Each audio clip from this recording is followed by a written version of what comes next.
Olá, sejam todos bem-vindos a mais um encontro do Grupo Aulas da Vida. Meu nome é Pedro e estamos com as transmissões sendo feitas pela Rádio e TV SEAC de Bauru. No mês de março, o tema do Grupo Aulas da Vida é as mulheres no mundo. Hoje vamos falar sobre a mulher e as suas escolhas. Março é o mês da mulher.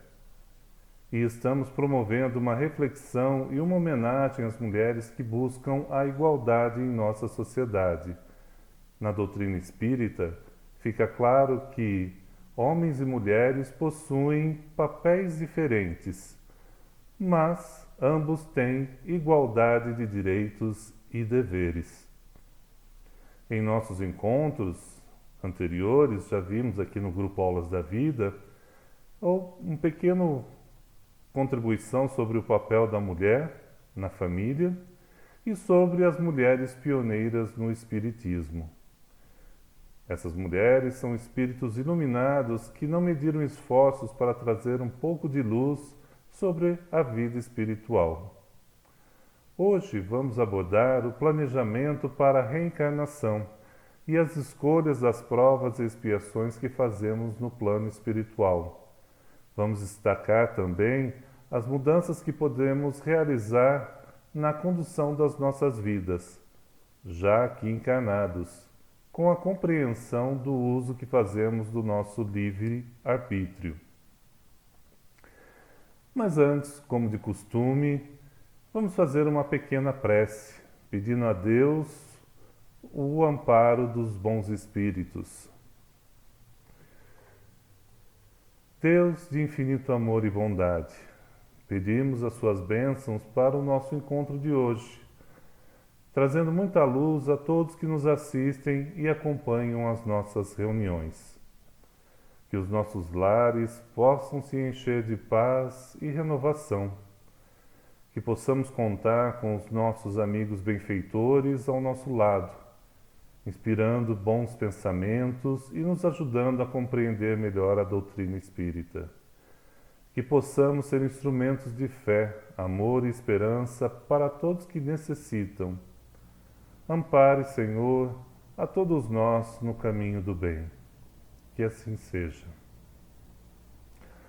Bom, como eu estava falando para vocês, nós estamos aí falando sobre a mulher e as suas escolhas e aproveitando que nós estamos nesse momento de prece, vamos falar sobre o Evangelho de Jesus, sobre um trechinho que está lá no capítulo de João, o capítulo 8, no texto do apóstolo João. Nesse trecho do Evangelho, Jesus está pregando no templo, ensinando as pessoas que estão ali à sua volta, quando aparece um grupo de escribas e fariseus que trazem uma mulher que foi pega em adultério. Eles dizem para Jesus que a lei de Moisés manda que se apedrejem, que essa mulher seja apedrejada, que se joguem pedras nessa mulher que foi pega em adultério. E eles perguntam o que Jesus tem a dizer sobre isso. Jesus sabe que esse questionamento era uma armadilha para tentar acusá-lo de contradição, para ver se conseguiam fazer com que Jesus dissesse alguma coisa que fosse indevida e que justificasse a sua prisão. Então Jesus se inclina e fica escrevendo com o seu dedo na terra. Os escribas e os fariseus insistem e continuam interrogando Jesus, pedindo a ele uma resposta para essa situação. O mestre então se levanta e responde para que todos possam ouvir. Aquele que dentre vós está sem pecado, seja o primeiro que atire pedra contra ela. Então, aquele que não tiver nenhum tipo de pecado, aquele que seja perfeito, que atire a primeira pedra. E Jesus volta a se inclinar e a escrever na terra. Surpreendidos com essa resposta do mestre, as pessoas vão se afastando e se retirando do local. recriminados pela sua consciência, todos se retiram e sobram apenas Jesus e a mulher. Então Jesus se volta para a mulher e pergunta: onde estão os teus acusadores? Ninguém te condenou? E ela responde: ninguém, Senhor. E Jesus lhe diz: nem eu também te condeno. Vai-te e não peques mais. Ora, o que podemos perceber ali é que Jesus sabia que as pessoas ali presentes não poderiam apedrejar a mulher, porque seria o mesmo que admitir que eles não tinham pecados, o que já seria um pecado, né? Porque ninguém é perfeito, somente Deus é perfeito, né? Então todos nós somos pecadores, todos nós somos imperfeitos, todos nós erramos. Então admitir que você não tem nenhum pecado é, aos olhos de Deus, um pecado, né?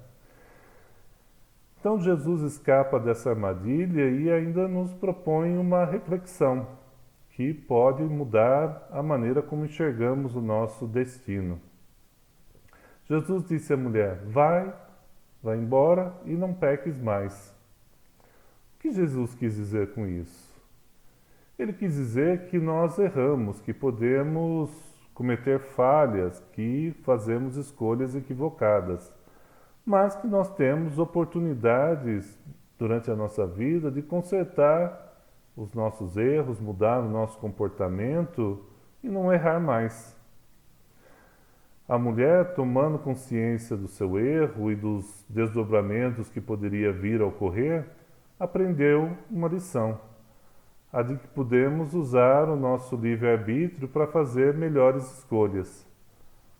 Nós somos responsáveis pelas consequências dos nossos atos. Nós devemos lembrar que toda ação gera uma reação, que todo plantio tem uma colheita. Então nós somos responsáveis por tudo aquilo que nós fazemos, por tudo aquilo que nós pensamos, por tudo aquilo que nós dizemos. Então nós somos responsáveis por tudo que acontece na nossa vida, porque nós escolhemos qual o caminho que nós queremos seguir.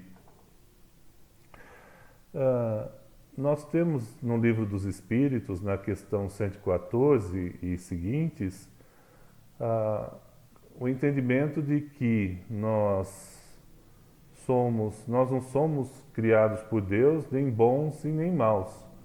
Nós somos resultado das nossas escolhas. Então, os Espíritos nos ensinam, né, que nós não somos criados bons ou maus por Deus, mas que nós é que podemos, pelos nossos próprios esforços, nos melhorarmos, nos desenvolvermos, nós podemos evoluir mediante os nossos próprios esforços, passando de uma situação inferior para uma situação superior. Então, Deus não criou ninguém para ser fraco, viciado, mau, pecador.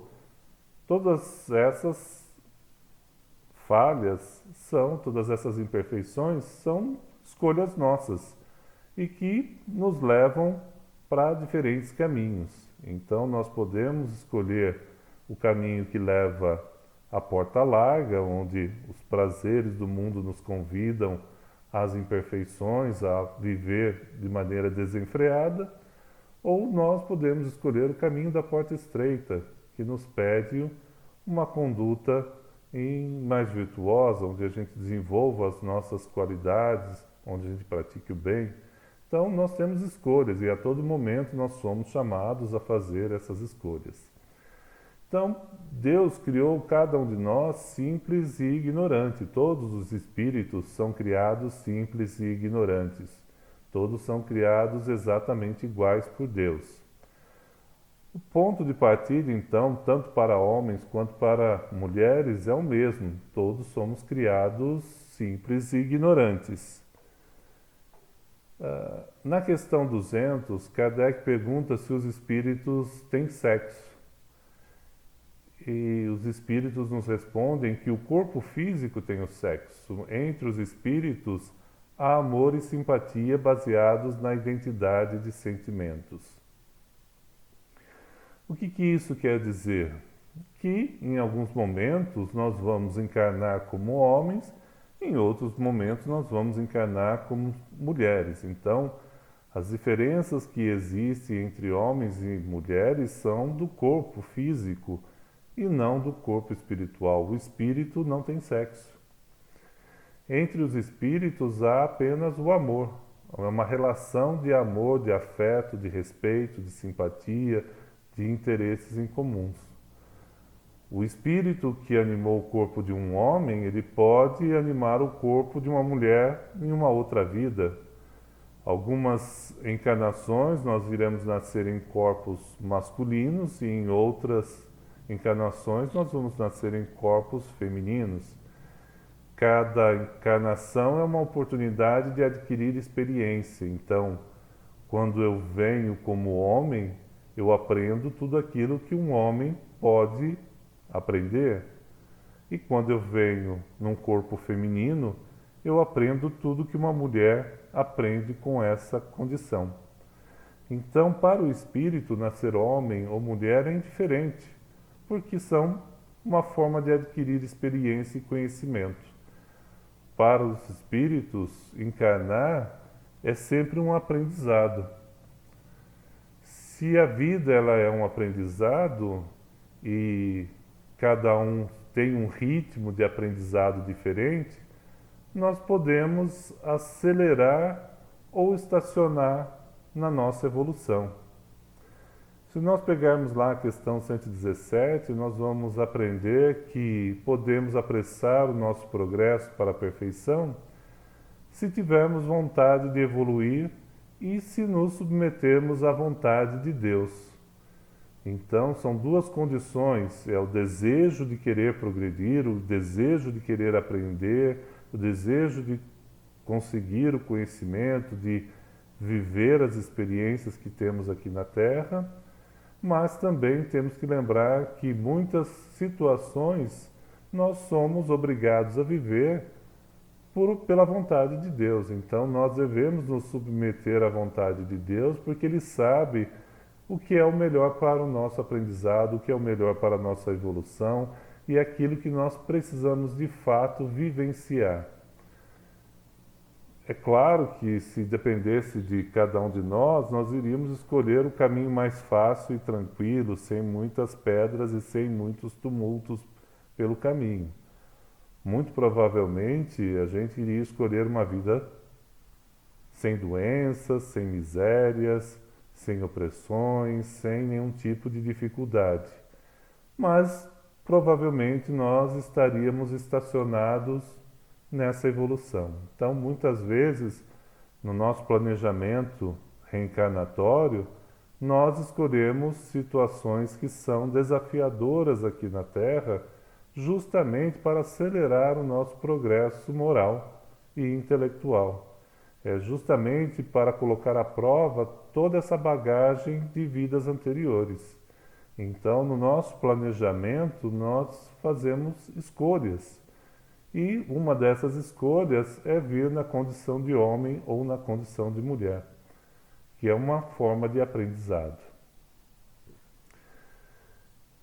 O que também nos consola é saber que nós continuamos sempre evoluindo, que a marcha do progresso é sempre para frente, que nós não regredimos no nosso progresso.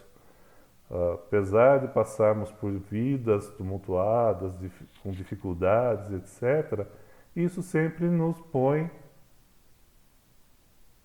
à frente, sempre nos coloca em marcha, sempre nos coloca em evolução. Então é uma alegria saber que o espírito não regride, que ele não volta para situações inferiores, mas uma vez conquistado uma evolução, a gente se mantém nessa situação, podendo até ficar estacionário, né? Então nós podemos permanecer no mesmo lugar, várias e várias vidas, vivendo sempre as mesmas situações, mas nós não vamos retroagir, nós não vamos dar marcha ré na nossa evolução espiritual. Então já é um consolo e um conforto saber o nosso progresso ele pode ser lento, mas ele é constante e um dia nós vamos chegar à perfeição. Então, as desigualdades que existem entre as pessoas é fruto dos esforços que cada um faz para evoluir. Então, algumas pessoas elas evoluem mais rapidamente, elas se esforçam mais, elas buscam mais e, portanto, elas estão aqui na Terra mais evoluídas, e outras que estão mais tranquilas e relaxadas e vão apenas seguindo o fluxo da humanidade. Então, nós podemos perceber, então, na vida em sociedade, que existem pessoas que estão com mais pressa e que estão mais evoluídas e que têm mais conhecimento, enquanto outras estão ali tranquilas, vivendo no seu ritmo. Então, essas desigualdades entre as pessoas, ela é fruto do esforço que cada um tem para evoluir, o tempo que cada um se dedica para a própria evolução. E estamos todos no mesmo caminho, né? Buscar a perfeição e buscar então uma evolução e uma vida melhor. Por que certos espíritos seguem o caminho do bem enquanto outros espíritos seguem o caminho do mal? É uma pergunta que tem lá no Livro dos Espíritos, né, que Kardec faz. E os espíritos nos explicam que é por causa do livre-arbítrio, que todos nós podemos fazer as nossas escolhas. Então, o livre-arbítrio ele se desenvolve à medida que o espírito adquire consciência de si mesmo. Se o espírito toma decisões ruins, é porque quis. É claro que existem influências externas, principalmente causadas por espíritos imperfeitos que procuram se aproximar de nós para nos dominar e fazer com que a gente cometa erros e fazer com que a gente acabe desistindo da prática do bem. E isso acontece porque esses espíritos também não estão felizes. Nós sabemos que quanto mais perfeitos nós somos, mais felizes nós somos. Então, os espíritos que são imperfeitos, eles estão infelizes. E eles não gostam que outras pessoas fiquem felizes à sua volta. Então, procuram perturbar, atrapalhar as pessoas que estão no caminho do bem, porque é uma maneira também de tentar mostrar que estão todos aí em sofrimento. Então, isso não diminui o sofrimento desses espíritos, apenas atrapalha a evolução de todos nós. Então, os espíritos imperfeitos não são felizes e não querem que os outros sejam felizes. Mas, à medida que nós vamos evoluindo, que nós vamos nos apegando ao caminho do bem, ao propósito do bem, à prática do bem, nós vamos nos tornando mais felizes e nós somos menos influenciados por esses espíritos, menos atrapalhados por esses espíritos que querem compartilhar a sua tristeza e a sua infelicidade. Deus nos dá a liberdade para escolher, porque cada um tem o mérito por suas obras. Então, é por isso que Deus permite a influência dos maus espíritos, para saber também se nós temos a resistência, a resiliência e a força para resistir ao mal. Então, os espíritos são criados iguais, tanto em inteligência quanto em moralidade. O caminho que cada um vai seguindo vai de acordo com os seus interesses, os seus objetivos, a sua vontade, a sua fé e o seu desejo de crescer e evoluir. E podemos entender também porque estamos em diferentes patamares de evolução. Então, as nossas escolhas, né, são ditadas pela nossa vontade de crescer, de evoluir, e nós temos o livre-arbítrio. Como nós estamos refletindo sobre a mulher e as suas escolhas, nós também podemos refletir um pouquinho sobre essas questões, né? Que muitas vezes, lá no atendimento fraterno, eu atendo mulheres que têm muitas dúvidas sobre o que elas devem fazer na sua vida. Então, muitas vezes escuto perguntas como assim: será que eu devo continuar estudando, ter uma profissão? Ou será que eu largo tudo isso e vou me casar e ser uma dona de casa? Né? Então, o que a gente lembra as pessoas? Que estudar, ela faz parte da lei do progresso. Se nós pegarmos lá na questão 776, os espíritos nos orientam ao desenvolvimento intelectual e moral. Então, nós podemos aqui na Terra aproveitar esse tempo que nós estamos aqui para investir no nosso desenvolvimento intelectual, que é estudando, aprendendo, tendo uma profissão, exercendo a nossa inteligência para resolver problemas e buscar uma melhor sociedade, uma melhor convivência e um bem-estar melhor para nós mesmos e para as pessoas que nós convivemos. Então, está dentro da lei do progresso a busca pelo desenvolvimento intelectual e moral, ou seja, nós também temos que buscar as nossas qualidades e virtudes, nós devemos procurar nos tornarmos pessoas melhores. Então, é da lei de Deus que o homem se desenvolva tanto intelectualmente quanto moralmente.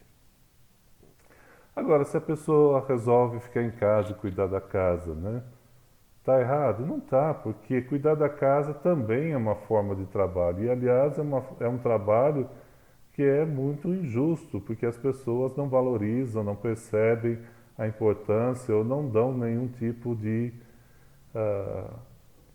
elogio para esse trabalho que é feito, e é um trabalho árduo, porque ele é incessante, ele é 24 horas, ele é todos os dias, então não tem hora para começar nem para acabar, mas é uma forma de trabalho, né? Na questão 675, que está lá no livro que fala sobre, no capítulo que fala sobre a lei do trabalho,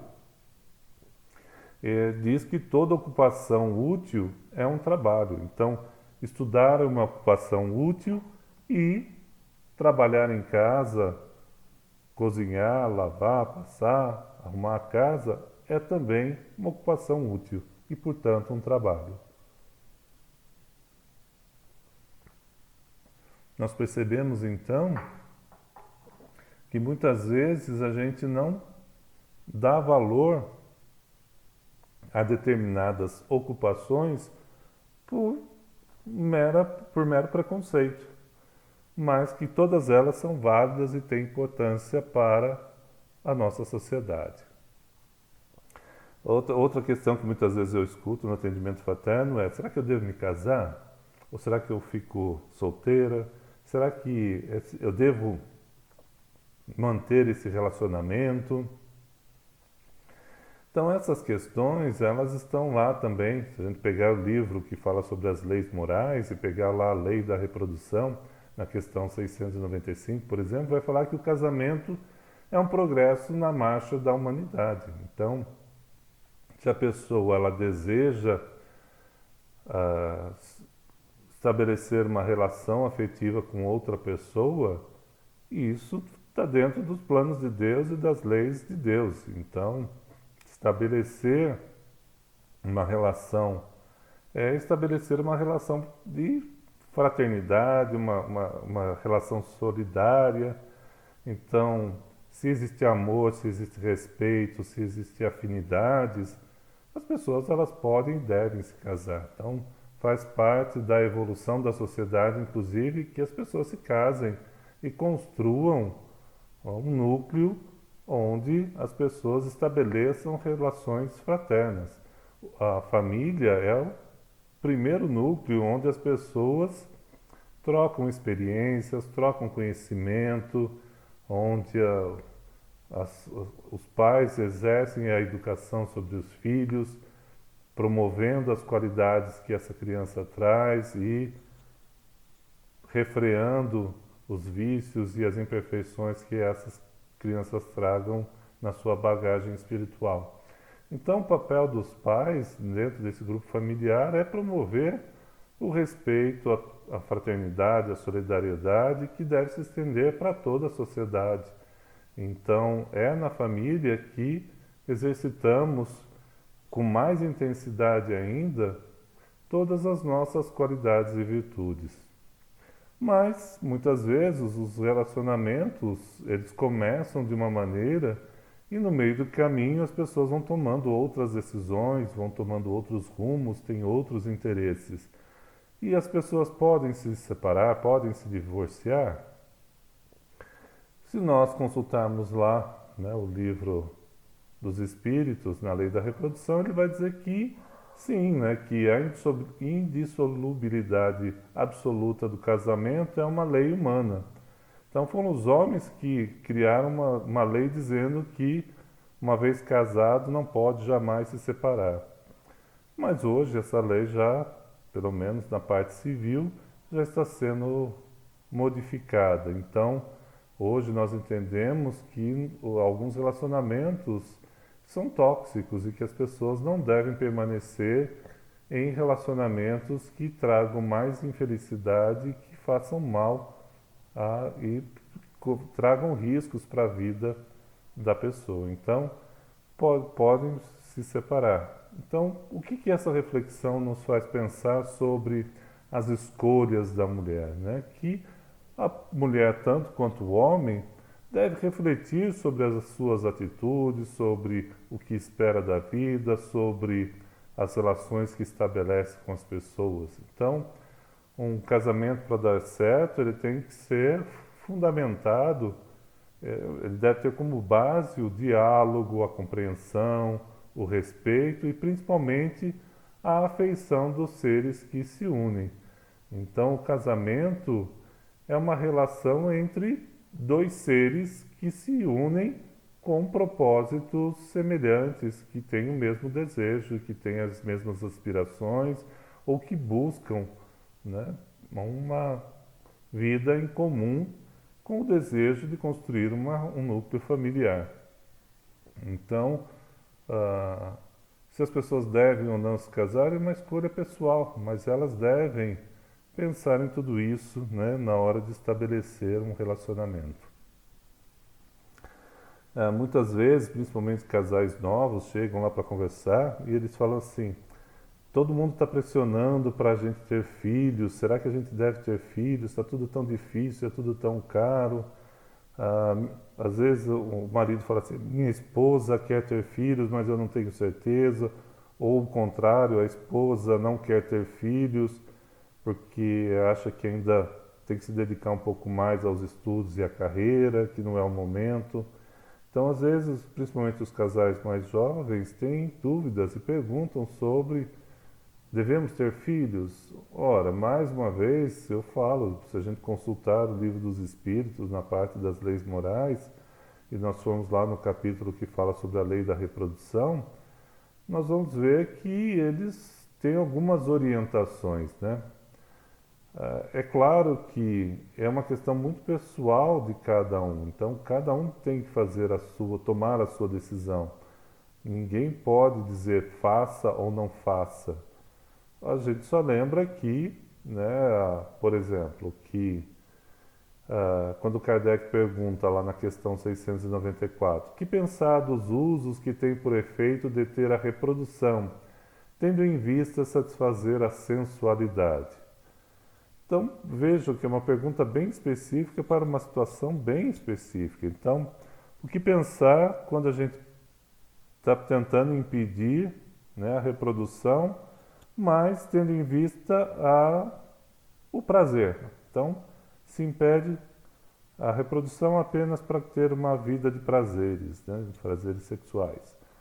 Então, os espíritos respondem: isso prova a predominância do corpo sobre a alma, e quanto o homem está materializado. Então, nós podemos perceber que aí não se trata de dizer tenha ou não tenha filhos, mas refletir sobre o que eu quero para a minha vida, o que eu quero nesse grupo familiar que eu estou estabelecendo, o que eu quero para o meu futuro? E eu posso, devo, quero? Então, todas essas perguntas são para as pessoas pensarem e refletirem. E veja que não é uma resposta pronta, mas é algo que nós temos que refletir e pensar sobre a nossa evolução espiritual e o quanto a matéria se impõe sobre o nosso espírito. Então, o quanto nós estamos evoluindo espiritualmente, o quanto eu me preocupo com as consequências de gerar uma vida pode ter para o meu núcleo familiar, para a sociedade, para o convívio com as pessoas. Então, são vários fatores que devem ser levados em consideração quando se pensa na questão de ter filhos ou não. Então, a gente percebe que os questionamentos que algumas mulheres fazem, as dúvidas que algumas mulheres nos trazem lá nas entrevistas, não são apenas das mulheres, mas dizem respeito também aos pais, ao marido, aos amigos, às amigas, a todas as pessoas que estão envolvidas. Então, nós somos um grupo social, nós vivemos em sociedade. Então, nós temos então dúvidas e perguntas que não são apenas e exclusivamente da pessoa, mas também tem influência no grupo social em que ela está inserida.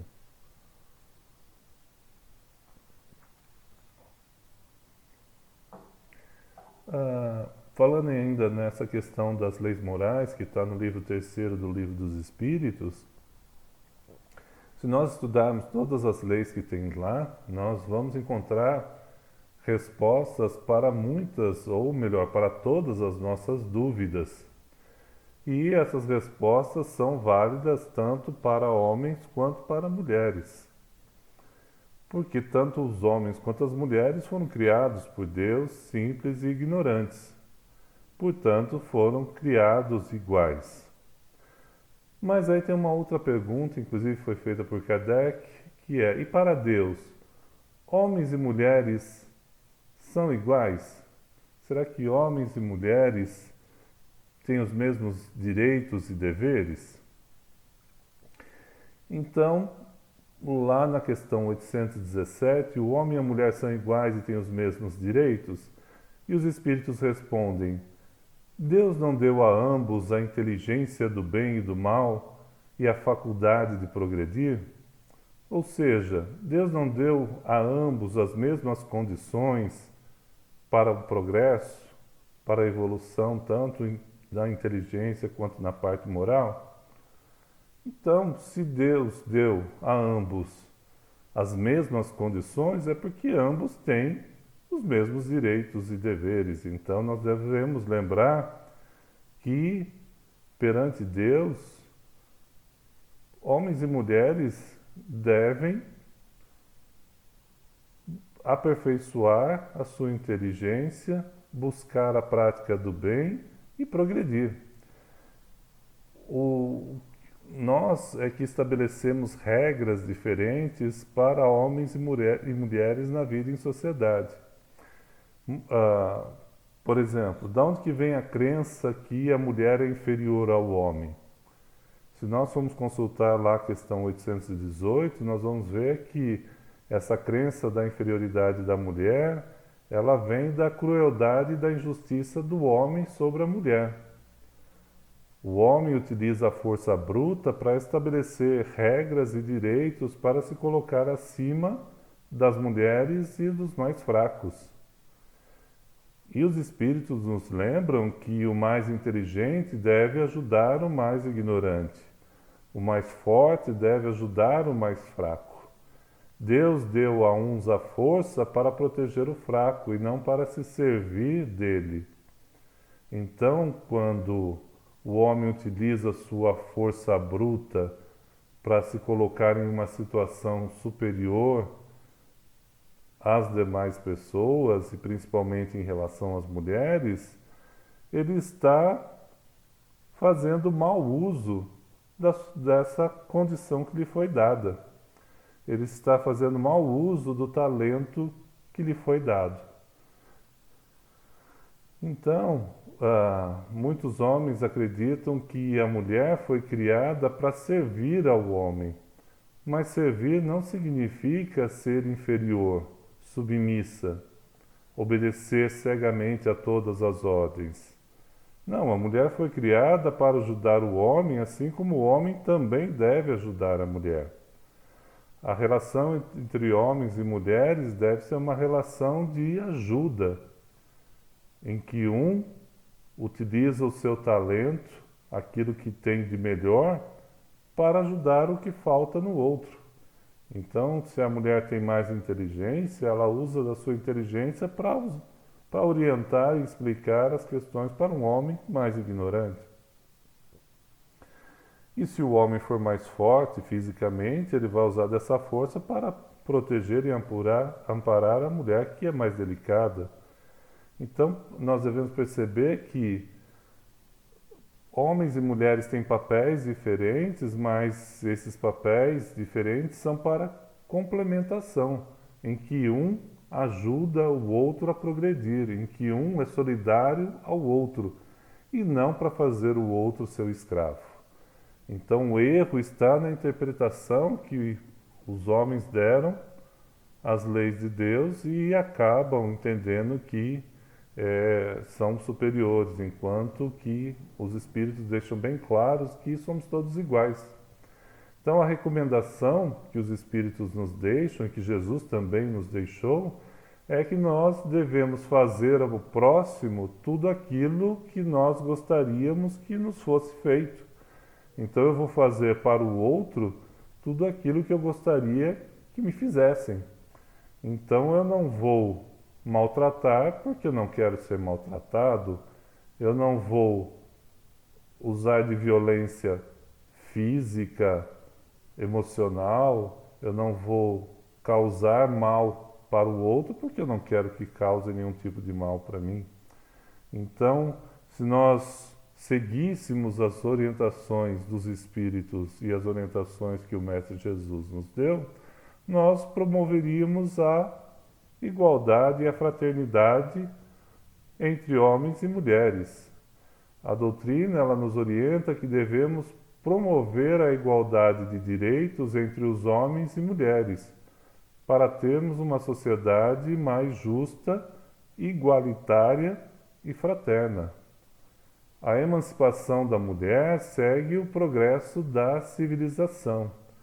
Então, quando nós, no mês de março, comemoramos o Dia Internacional da Mulher, né, fazendo homenagem às mulheres que lutam e buscam pela igualdade de direitos e deveres entre homens e mulheres, nós estamos defendendo uma sociedade mais justa. Então, nós queremos uma sociedade que seja mais fraterna, para que possamos ser também mais felizes. Então, quando nós buscamos a igualdade de direitos, nós estamos buscando a felicidade nossa, tanto na atualidade quanto na vida futura. Porque um dia os homens também irão nascer como mulheres, e muito provavelmente eles não vão gostar, né, de serem tratados como seres inferiores. Então, é isso que nós devemos pensar, que quando nós buscamos uma sociedade que tenha igualdade de direitos, que seja mais justa, igualitária e fraterna para homens e mulheres, nós estamos estabelecendo um padrão para a nossa próxima encarnação. Nós estamos fazendo um planejamento para a nossa próxima encarnação. Então, é dever de todos nós, homens e mulheres, buscar, então, o progresso da nossa civilização. Que Deus nos ajude nesse propósito. Fiquem em paz e até a próxima oportunidade. Fiquem com Deus.